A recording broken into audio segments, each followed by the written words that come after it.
Bonjour Charles Brier. Bonjour Daniel, enchanté. Il aurait peut-être fallu que je vous le dise en espagnol, non? Vous devez être à l'étranger aujourd'hui?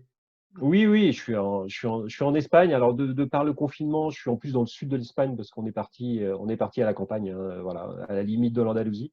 Voilà, parce qu'à Barcelone, on est entre Barcelone et Madrid et dans les grandes villes, en Espagne, c'était devenu très difficile donc on est parti un petit peu s'exiler, voilà.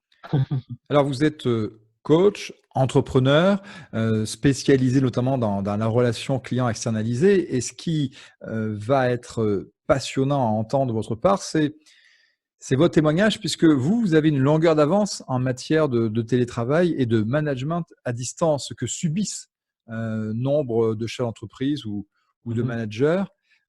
D'abord, quels seraient les 1ers conseils que vous pourriez donner à celles et ceux qui, comme ça, ont dû, s'adapter au pied levé à une organisation à distance? Alors, je crois que le premier conseil qu'il faut donner, c'est vraiment un conseil, c'est vraiment de baser son management ou baser en tout cas sa communication sur la confiance. Je pense que c'est vraiment ça qu'il va falloir mettre en place et j'ai eu aussi quelques clients qui avaient ces difficultés-là avec leurs équipes et qui avaient une difficulté de confiance parce que comme c'est venu, les gens n'ont pas pu préparer, en tout cas les entrepreneurs n'ont pas pu préparer cette période. On parle beaucoup de télétravail en France, mais dans les faits, elle est peu appliquée par rapport aux pays du Nord où ils travaillent énormément comme ça. Mais en tout cas, la base, c'est la confiance. Et les entrepreneurs ont cette peur de perdre pied sur leurs collaborateurs, sur un espèce de contrôle. Ils se disent, voilà, je sais pas ce qu'ils font, je sais pas s'ils travaillent et ça les stresse en fait, c'est assez marrant. Et s'ils partent pas de ce postulat de confiance au départ, bah, c'est difficile à vivre. Ça va être difficile à vivre parce qu'il faut pas imposer un stress permanent à ses collaborateurs et avec des appels tous les jours, des SMS, des mails, voilà, il faut laisser aussi les gens travailler et les faire travailler plus sur des missions que sur du présentéisme en fait, voilà, où les gens se retrouvent, toute la journée au travail ou dans les bureaux en tout cas. Alors il y a cette phrase, «La confiance n'exclut pas le contrôle». Il Mmh. s'effectue comment en télétravail à distance, le contrôle? Bah, le contrôle, il va s'effectuer. Alors, je pense que la confiance va s'établir avec la communication qu'on va mettre en place. Parce que quand les collaborateurs sont en télétravail, on peut avoir cette peur, enfin, on peut avoir cette tendance à les laisser, en fait. Alors qu'il faut communiquer beaucoup plus qu'avant. C'est-à-dire qu'il faut mettre en place des points. Il faut mettre en place des points de communication. Moi, c'est ce que je fais avec mes équipes, hein. Il y en a qui travaillent en France, il y en a qui travaillent en Espagne. Mais il faut mettre en place des points de communication à certains moments. Donc ça va être des points de communication le matin, à midi, mais en tout cas, il faut tous les avoir au moins une fois dans la journée. Déjà pour comprendre ce qu'ils font, pour les interroger sur leur mission, pour savoir où ils en sont et puis pour pas les abandonner non plus. Parce qu'un collaborateur qui est en télétravail peut se sentir aussi abandonné parce qu'il se retrouve seul et s'il n'est pas appelé pendant 3 jours, 4 jours, ça peut être difficile à vivre aussi. C'est difficile à vivre aussi. Ouais, complètement. Je le disais à l'introduction, vous êtes entrepreneur, vous êtes également coach. Est-ce que ça Mmh. demande, d'adapter, sa posture lorsqu'on est à distance puisque la relation interpersonnelle n'est plus là? Elle est plus là. Alors c'est pour ça qu'il y a des outils qui sont utiles, hein, comme Zoom ou des outils où on va pouvoir partager. Donc ce qui permet d'avoir un contact visuel en tout cas, ça va être important. On n'a plus le contact physique, mais en tout cas on peut avoir le contact visuel avec les outils aujourd'hui, c'est assez facile. Après, bah, il faut pouvoir créer des moments pratiquement des moments festifs un peu dans la semaine. C'est-à-dire qu'il faut mettre en place une ambiance. Et d'ailleurs, j'ai eu des collaborateurs ou des managers qui m'ont dit que depuis qu'ils sont en télétravail, depuis 15 jours en France en tout cas, bah, ils se sont rapprochés. C'est marrant, ils se sont rapprochés alors qu'avant ils se voyaient.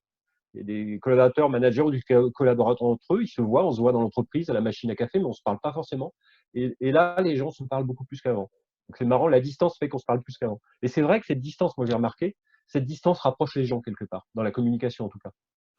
Et mettre en place des petits moments festifs comme ça, se dire une fois par semaine, par exemple, on va faire tous ensemble. Alors si on est plusieurs, on va partager l'écran, mais on va faire un apéro le vendredi soir à 5 heures. Donc chacun prend son apéro de son côté, mais c'est marrant, c'est des choses qui sont assez drôles. Ouais. Il y a des tempéraments qui se prêtent, plus que d'autres, au télétravail.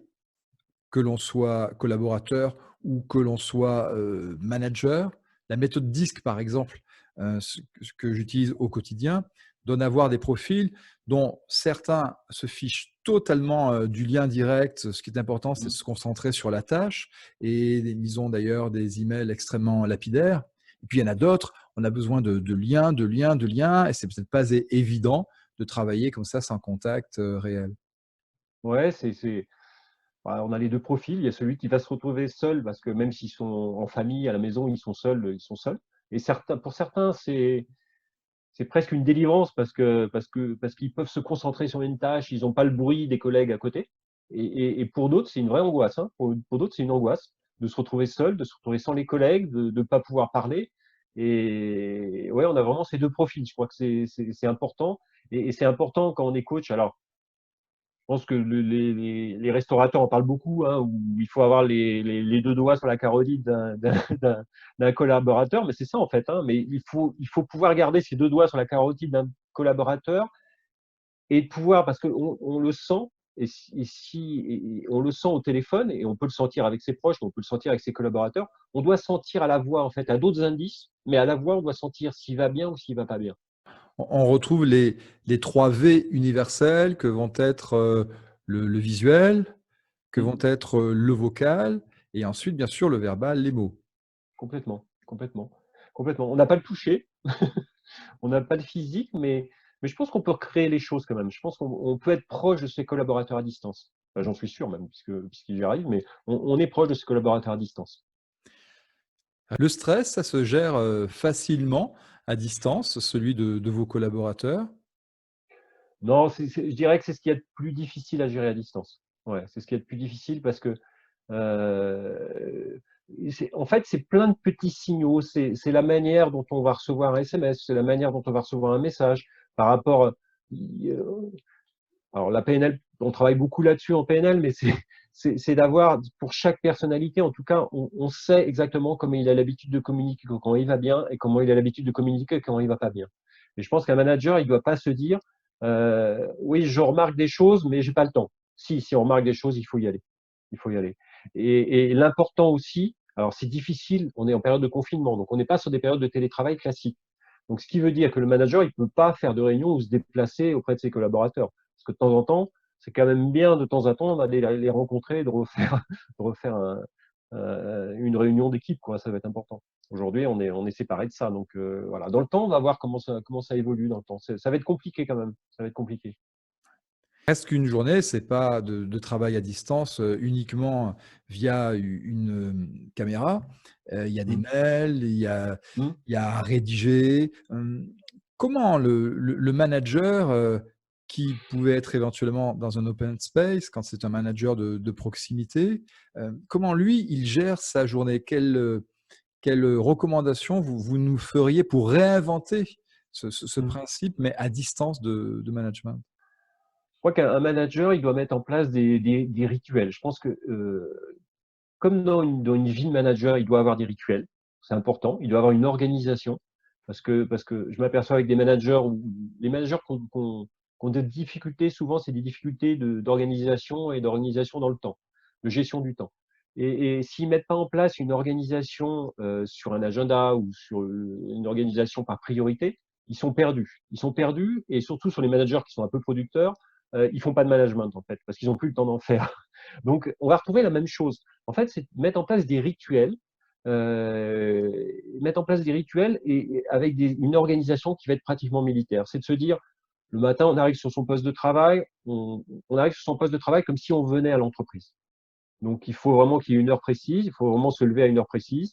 Alors, il y a des gens qui se lèvent de très bonne heure, mais voilà, ce qui va permettre de s'organiser et d'organiser sa journée, et d'organiser sa journée avec ses collaborateurs.